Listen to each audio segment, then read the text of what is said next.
chapter, that is effects of British rule in India. Let us start the chapter. Aruna was reading the newspaper in the morning while her daughter Purvi was sitting beside her and doing her homework. Aruna newspaper read कर रही थी early morning में, और उसके बाजू में ही या तो उसके बगल में ही उसकी डॉटर पूर्वा वो बैठकर अपना होमवर्क कंप्लीट कर रही थी. Aruna read loudly revolution in Libya. Aruna ने न्यूज़पेपर रीड करते वक्त ज़ोर से लाउडली रीड किया रिवॉल्यूशन इन लीबिया, मतलब लीबिया में बगावत. Hearing this Purva asked, why do people revolt? Aruna answered, when the needs of the people are not satisfied and people face economic crisis, they revolt. जब अरुणा ने loudly बोला Libya में बगावत, ये सुनते हुए ही पूर्वा ने पूछा कि रिवॉल्ट क्या होता है, बगावत क्या होती है. तो अरुणा ने आंसर किया कि जब लोगों की ज़रूरत पूरी ना होती हो, या तो उनकी जो ज़रूरत है वो सेटिस्फाई ना होती हो और लोगों को आर्थिक तंगी का जो सामना करना पड़ता है, उसी के वजह से बगावत शुरू होती है. In our country also during the British rule the condition of the people was very bad and resulted in a revolt. Let me tell you about the life of Indians at that time. साथ ही साथ अरुणा ने ये भी answer किया कि हमारी जो कंट्री है उसमें भी यही हालत हुई थी. ब्रिटिश का जब शासन था तो हमारे देश के जो लोग थे वो काफ़ी गंभीर परिस्थिति में या तो बहुत ही ख़राब सिचुएशन से गुजर रहे थे, और उसके वजह से भी बगावत शुरू की गई थी. तो मैं इसके बारे में तुमको डिटेल में बताती हूँ. तो अगर ये हम आगे नेक्स्ट पैराग्राफ में रीड करते हैं, India was economically prosperous till the 18th century. हमारा जो भारत देश है वो जो आर्थिक जो प्रॉस्पेरिटी से वो बहुत ही अच्छा था 18th सेंचुरी तक. The anarchy that followed the death of Aurangzeb too could not weaken it. Aurangzeb के जो डेथ के बाद भी, औरंगजेब की मृत्यु के बाद भी हमारे देश की जो प्रॉस्पेरिटी थी वो बरकरार रही, भले ना कितनी भी हमको डिफ़िकल्टीज़ या तो अव्यवस्था से गुजरना पड़ा. It has been admitted by historians across the world that the industries, production techniques and the organisation of trade in India were unmatched at that time. काफ़ी हिस्टोरियंस ने ये भी स्वीकार किया, एक्सेप्ट किया कि पूरे वर्ल्ड को कंपेयर करें तो हमारे देश की जो इंडस्ट्रीज़ थी, जो प्रोडक्शन उत्पादन की जो तकनीकी होती है, व्यापार का जो ऑर्गेनाइजेशन था इंडिया का, वो सबसे अलग था और सबसे यूनिक था, जिसका कोई जोड़ ही नहीं है. The same country India became poor and bankrupt during the nearly 200 years of British rule. उसी कंट्री, उसी प्रॉस्परस कंट्री, वही कंट्री जो प्रोडक्शन टेक्निक में आगे थी, इंडस्ट्रीज़ में भी आगे थी, व्यापार ट्रेड में भी आगे थी, वही कंट्री आज पुअर और बैंकरप्ट हो गई है 200 सालों में जब ब्रिटिश का शासन शुरू हुआ. It became the country that supplied raw material to the factories in England and offered a large market for the finished products of the factories in England. ये वही कंट्री है जिन्होंने रॉ मटेरियल जो England की factories है उनको supply किया, साथ ही साथ बहुत ही लार्ज मार्केट ऑफ़र किया था जहाँ पर फिनिश प्रोडक्ट्स बनते थे इंग्लैंड में. मतलब हमारे देश का जो ट्रेड था वो भी इतना अच्छा था, जो बहुत ही हटके था, वो भी इंग्लैंड को हम बोलते हैं ना कि मटेरियल सप्लाई करती थी. आगे बढ़ते हैं. Condition of peasants and agriculture during the British rule. Peasants और एग्रीकल्चर, पीसेंट मतलब कारीगर बोल सकते हैं, कामदार बोल सकते हैं, या तो किसान बोल सकते हैं. The British got a new opportunity to increase their income after the acquisition of Diwani rights of Bengal, Bihar and Odisha. British को एक नया अपॉर्चुनिटी मिला, नया चांस मिला कि वो इनकम गेन कर सके, अपनी जो भी पैसा है या तो अपनी वेल्थ को बढ़ा सकता है. कैसे? बाय एक्विजिशन, मतलब जो दीवानी राइट्स उनको जो मिले हुए थे. दीवानी राइट्स मतलब वो अधिकार जो लैंड रेवेन्यू, लैंड पर जो इनकम जनरेट होती थी वो कलेक्ट करने का अधिकार किसको मिला? ब्रिटिशर्स को मिला। और कहाँ से? बंगाल, बिहार और उड़ीसा से। They started exploiting peasants to earn more revenue. उन्होंने क्या किया? जो कामदार थे या तो किसान थे, उनको एक्सप्लॉइट करना शुरू कर दिया ताकि वो ज़्यादा से ज़्यादा मनी या तो रेवेन्यू अर्न कर सके। And as a result the peasants became poorer. इसके वजह से क्या हो रहा था? बहुत ही ज़्यादा उनको एक्सप्लॉइटेशन, मतलब धोखा देना, एक तरह से उनके साथ फ्रॉड करना। तो इसके वजह से जो किसान थे वो क्या हो गए? गरीब बनते गए। Many times the peasant had to sell their jewellery to pay the revenue. A large number of peasants had to borrow money from the money lenders and consequently fell into a debt trap.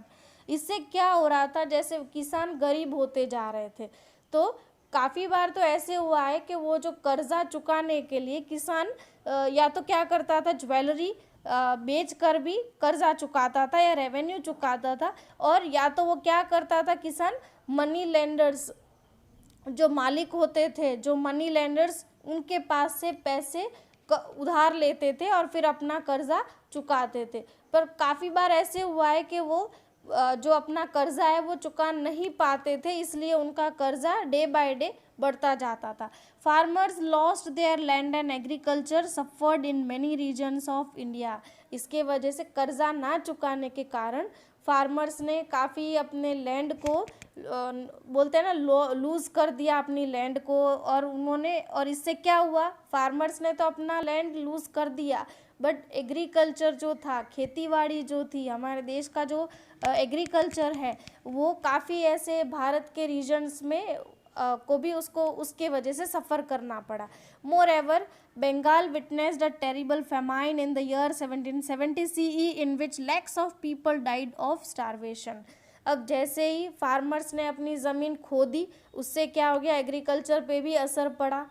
इसके वजह से बंगाल जैसे state में सूखापन, famine जिसको हम बोलते हैं, बहुत ही भारी सूखापन का सामना करना पड़ा 1770 CE में। और इसके वजह से भूख के कारण, अब ये आपने स्टडी कर लिया है कि फेमाइन क्या होता है। फेमाइन मतलब सूखापन, जहाँ पर ज़मीन बिल्कुल सूखी हो जाती है और कोई भी खेती नहीं हो सकती, और लोग खाने पीने के जो होते हैं उसके भी लाले पड़े रहते हैं। उसको बोल सकते हैं कि उसके वजह से, फेमाइन के वजह से lakhs of people died due to starvation. वही भूख के वजह से लाखों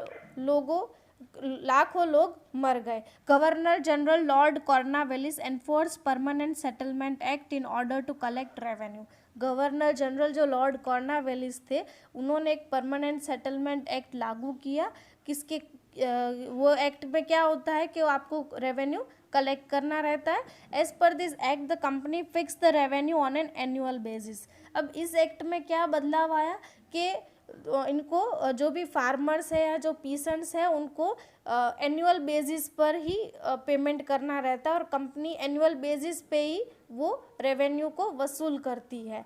the zamindars were given the permanent rights of land and revenue collection. जो अभी क्या था, ब्रिटिशर्स खुद ना कलेक्ट करके ज़मींदार्स को ये अथॉरिटी दे दी, या तो राइट्स दे दिए कि वो लैंड रेवेन्यू कलेक्ट कर सके।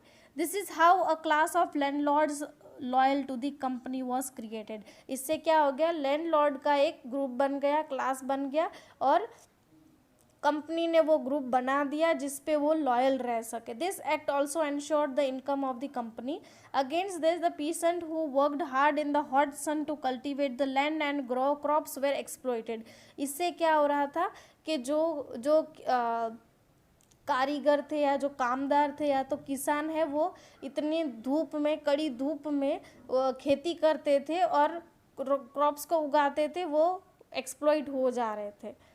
तो ये ब्रिटिश रूल के टाइम पे ये सब कंडीशंस फार्मर्स और पीसेंट्स को सफ़र करनी पड़ी।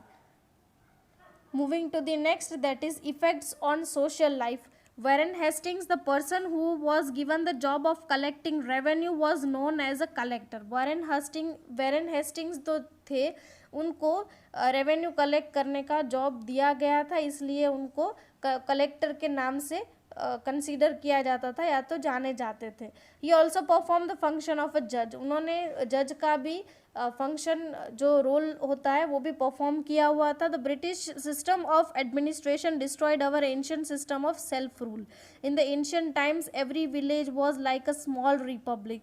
ग्राम panchayat handle the administration of entire village.